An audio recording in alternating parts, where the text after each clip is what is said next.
Assalamualaikum warahmatullahi wabarakatuh. Perkenalkan, nama saya Dina Audrey Aprilia dari kelas 10 TLM.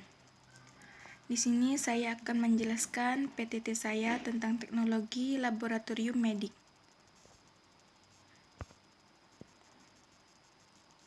Sebelum kita memulai, alangkah baiknya kita membaca surat An-Anfal ayat 72.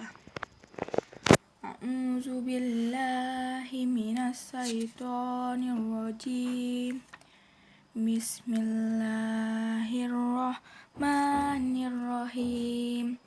Innal ladzina amanu wa hajaru wa jahadu bi amwalihi wa anfusihim fisabilillahi wallazina awaw wa nasaru ulaika badduhum awliya'u bad walazina amanu walam yuhajiru malakum min walayatihim min say'in hatta yuhajiru wa inistan sarukum firdinika alaikum nasrulillah ala aumim bainakum wa bainahum misa walahu bima ta'malun basir.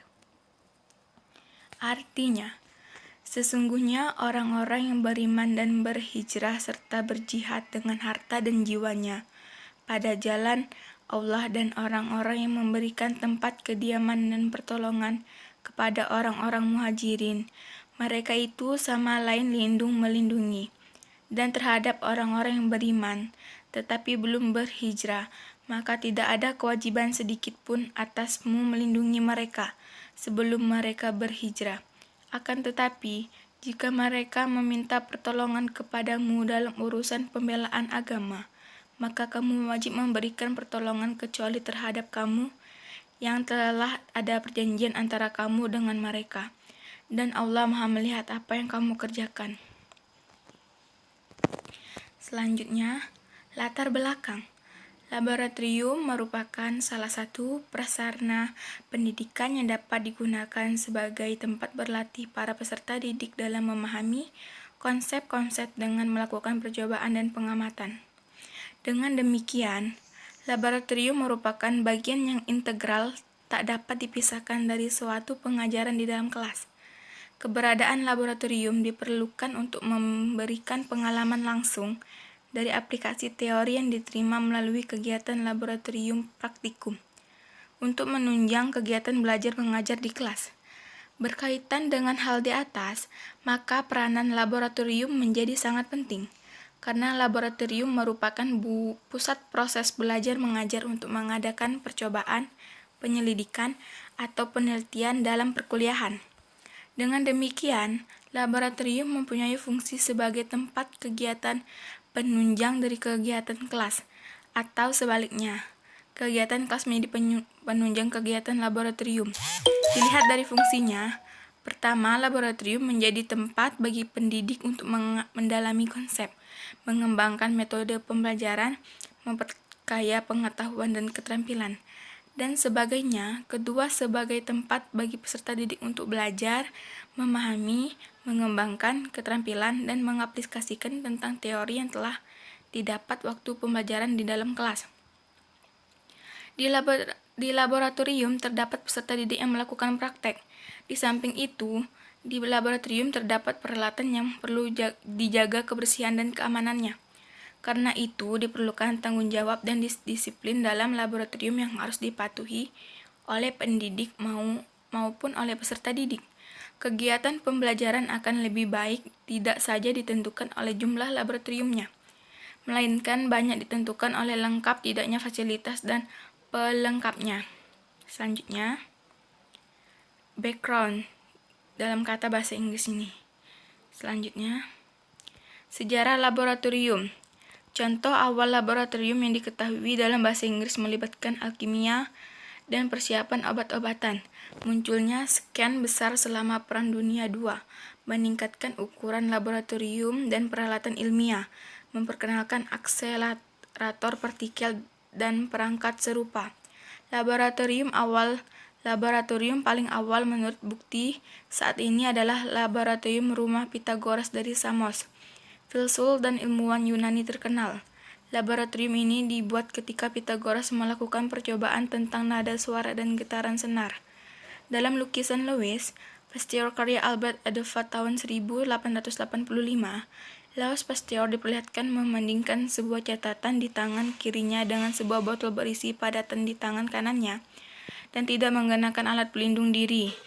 Riset dalam tim dimulai pada abad ke-19, dan banyak jenis peralatan baru dikembangkan pada abad ke-20.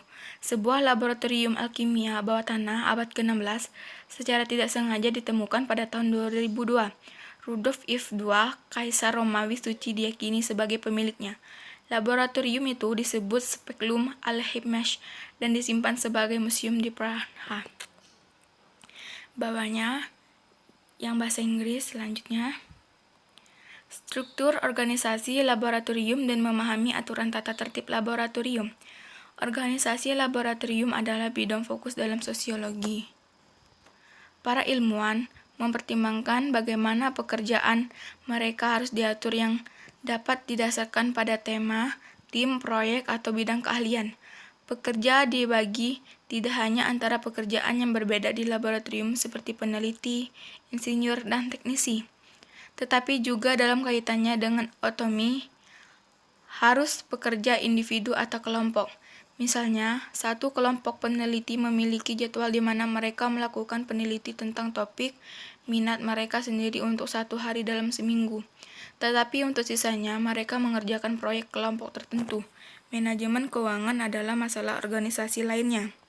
Laboratorium ini sendiri adalah model organisasi yang secara historis tertanggal. Hal ini dikarenakan kualitas hasil kerja peneliti yang bekerja sama secara keseluruhan lebih baik daripada peneliti yang bekerja sendiri-sendiri.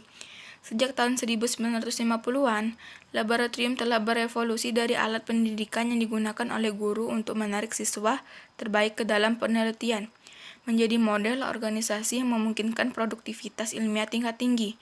Beberapa bentuk organisasi di laboratorium meliputi: 1.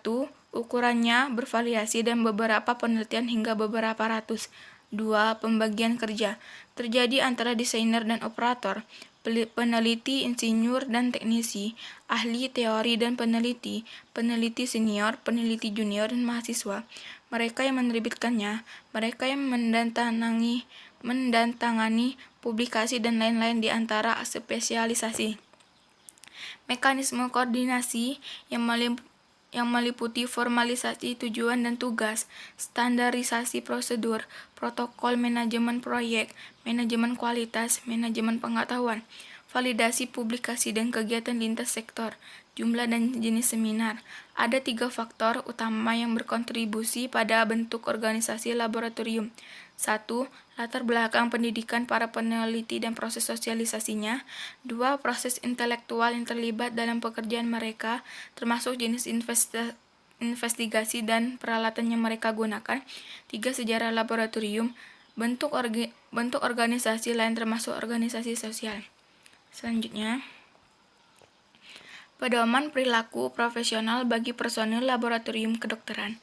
1. Tempatkan kesejahteraan dan pelayanan orang sakit di atas kepentingan Anda sendiri.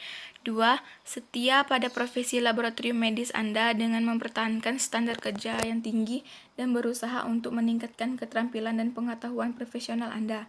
3. Bekerja secara ilmiah dan dengan penuh kejujuran. 4. Jangan menyalahgunakan keterampilan atau pengetahuan profesional Anda untuk keuntungan pribadi. 5. Jangan pernah mengambil apapun dari tempat kerja Anda yang bukan milik Anda. 6. Jangan mengungkapkan hasil penyelidikan Anda kepada pasien atau orang yang tidak berwenang. 7. Perlakuan dengan sangat kerahasiaan informasi personal apapun yang mungkin Anda pelajari tentang pasien. 8.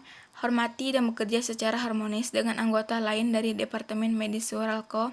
9. Bersikaplah sopan, sabar, dan perhatian kepada orang sakit dan kerabatnya setiap saat. 10. Mempromosikan perawatan kesehatan, mencegah serta pengendalian penyakit. 11. Ikut prosedur keselamatan dan ketahui cara menerapkan pertolongan pertama. 12. Jangan minum alkohol selama jam kerja laboratorium atau saat siaga darurat. 13. Gunakan peralatan dan perlengkapan laboratorium dengan benar dan hati-hati. 14. Jangan menyia-nyiakan reagen atau perlengkapan laboratorium lainnya. 15. Memenuhi syarat dan ketentuan pekerjaan Anda dengan Anda dan lengkap. Yang bahasa Inggrisnya Laboratory Organizational Structure and Understanding the Laboratory Regulations. Selanjutnya, bahasa Inggris yang Code of Professional Conduct for Medical Laboratory Personnel. Selanjutnya, bahasa Inggris yang Personal Protective Equipment for Laboratory. Selanjutnya, alat pelindung diri laboratorium. Pelindungan mata. 1. Kacamata pengaman atau kacamata kimia harus dipakai sebelum memasuki lab bangku basah, termasuk laboratorium kultur sel. Ini berlaku untuk pengunjung lab, bekerja, pemeliharaan dan kustodian GT serta staf dan siswa. 2. Kacamata pengaman harus memenuhi standar ANSI atau Z87.1 strip 2010 untuk ketahanan benturan dan memiliki pelindung samping untuk pelindungan percikan. 3. Kacamata kimia mungkin diperlukan untuk proses tertentu di mana kacamata pengaman dianggap tidak memadai jas laboratorium. 4. Harus dipakai sebelum menangani bahan kimia, biologis atau sumber radiologi yang tidak tersegel. 5. Akan menutupi pemakaian sampai lutut. 6. Kain jas lab dan dari campuran polikapas dan dapat diterima pengecualian meliputi. 7. Lab digunakan api terbuka seperti pembakar alkohol. Jas lab harus terbuat dari katun 100% atau bahan tahan api. 8. Laboratorium di mana bahan piroforik ditangani jas lab harus dari bahan tahan api. Perlindungan wajah. 9. Pelindung wajah yang dikenakan di atas kacamata pengaman mungkin diperlukan untuk proses tertentu sebagaimana ditentukan oleh Principal Investigator PI dan atau GTHAS. 10. Pelindung wajah harus selalu dipakai di atas kacamata pengaman atau Google, bukan sebagai pengganti kaca pengaman atau Google. 11. Proses yang melibatkan reaktor tekanan tinggi 30 PSI atau saluran pneumatik 30 PSI, saluran udara bertekanan tinggi, operasi pemesanan, dan beberapa prosedur kriogenik memerlukan penggunaan pelindung wajah di atas kacamata pengaman. Pelindung tangan. Sarung tangan khususnya harus dipilih dengan hati-hati. Sarung tangan harus tahan terhadap bahan kimia yang digunakan tetapi juga tidak membahayakan pemakaiannya karena kehilangan ketangkasan risiko secara ergonomis. Pelindung pernapasan. Respirator adalah pilihan terakhir untuk melindungi orang-orang di tempat kerja. Alat-alat laboratorium farmasi. Mikroskop, timbangan analitik, spektrofotometer, high performance liquid chromatography. Bahasa Inggrisnya per Microchal Laboratory Tools, Microscope, Analytic Scales, Spectrometer, High Performance Liquid Chromatography. Selanjutnya, alat-alat laboratorium atau TLM. Centrifuge. Semua laboratorium, baik itu laboratorium kimia maupun klinik, pasti memiliki alat sentrifuge. Sentrifuge merupakan alat yang biasanya digunakan untuk memisahkan cairan serta padatan yang dilakukan dengan cara diputar dalam kecepatan tertentu, di mana dijalankan oleh rotor. Dalam laboratorium medis, sentrifuge ini biasanya digunakan untuk memeriksa darah dan juga urine. Urine analyzer. Urine analyzer adalah alat yang digunakan untuk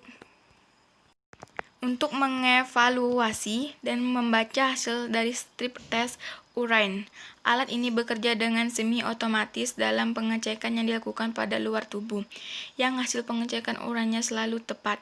Strip test urine ini dilakukan ketika ingin mengetahui leukosit, pH, berat jenis protein, glukosa, dan lain sebagainya.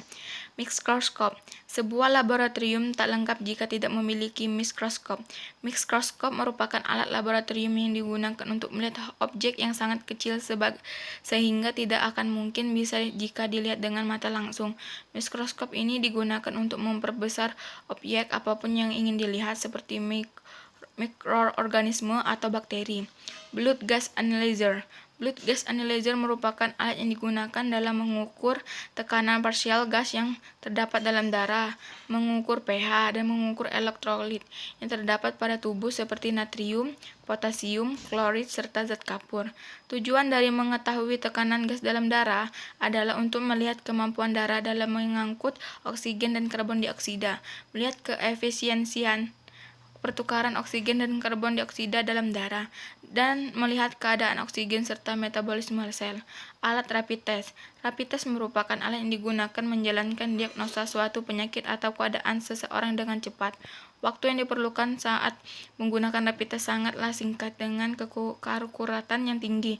Beberapa contoh alat rapid test adalah rapid test HIV, rapid test malaria, rapid test narkoba, rapid test sipilis, rapid test kehamilan, dan lain sebagainya. Selanjutnya, bahasa Inggris TLM Laboratorium Equipment. Selanjutnya, alat pemisah campuran. Corong pisah. Corong pisah digunakan pada saat akan memisahkan dua larutan yang tidak menyatu karena massa jenis yang berbeda. Corong pisah ini biasanya digunakan pada saat dilakukan ekstraksi. Labu destilasi. Fungsi labu destilasi adalah untuk destilasi larutan. Pada bagian atas terdapat karet penutup dengan sebuah lubang sebagai tempat termometer. Kondensor. Fungsi kondensor untuk destilasi larutan. Lubang-lubang bawah tempat air masuk, lubang atas tempat air keluar. Rotaphore. Fungsi rotaphore untuk memisahkan zat dari suatu campuran, misalnya untuk memisahkan pelarut heksana yang digunakan untuk mengeras minyak dari suatu bahan.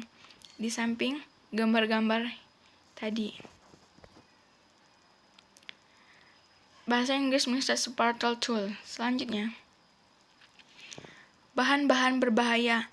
1. Mudah meledak, eksplosif, yaitu bahan yang pada suhu dan tekanan standar 25 derajat Celcius sampai 760 mmHg dapat meledak atau melalui reaksi kimia atau fisika dapat menghasilkan gas sekitarnya.